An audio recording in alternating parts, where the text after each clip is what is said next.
সালামু আলাইকুম রাহমাতুল্লাহ। কেমন আছেন সবাই? আশা করি অনেক ভালো আছেন। আমি আপনাদের দোয়ায় আলহামদুলিল্লাহ অনেক ভালো আছি।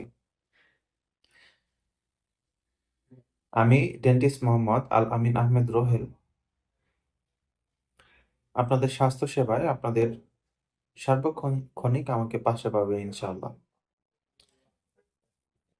শীতের সময় আমরা দাঁতের কিভাবে যত্ন নিব?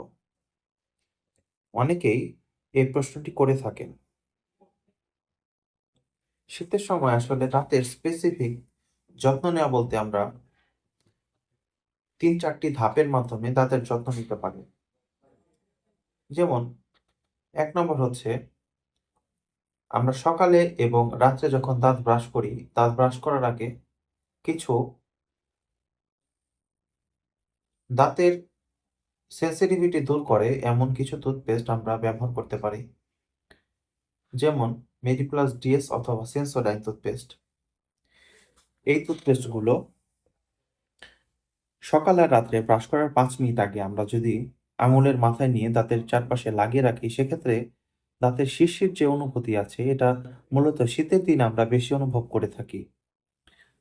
শীতের দিনে ঠান্ডা বা গরম কোনো কিছু খেলে দাঁতের বেশি শিরশির অনুভূতি হয়। সেজন্য এই টুথপেস্টের এই কার্যকারিতা অনেকটা বেশি গুরুত্বপূর্ণ ভূমিকা রাখে।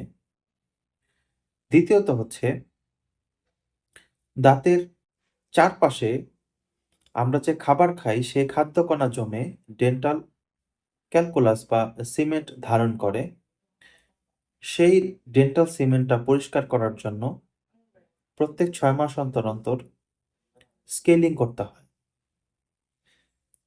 আমরা শীতের সময় এই প্রবলেমগুলা বেশি ফেস করি, দাঁতের শিরশির অনুভূতিগুলো।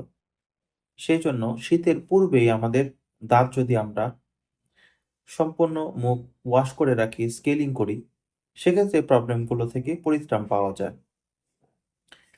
৩য় নম্বর হচ্ছে আমরা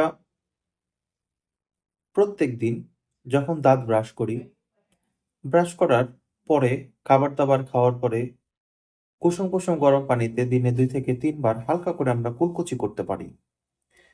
সেটা করলে দাঁতে যদি শিরশির অনুভূতি হয় সেটাও উপশম হবে। এবং নাম্বার হচ্ছে আমরা অবশ্যই খাবার খাওয়ার পরে ভালো করে কুলকুচি করব এবং অতিরিক্ত ঠান্ডা অথবা অতিরিক্ত গরম সেসব খাবার থেকে বিরত থাকব।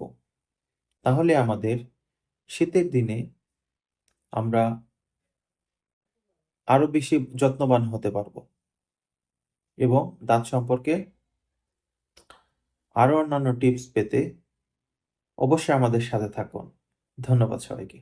সালামু আলাইকুম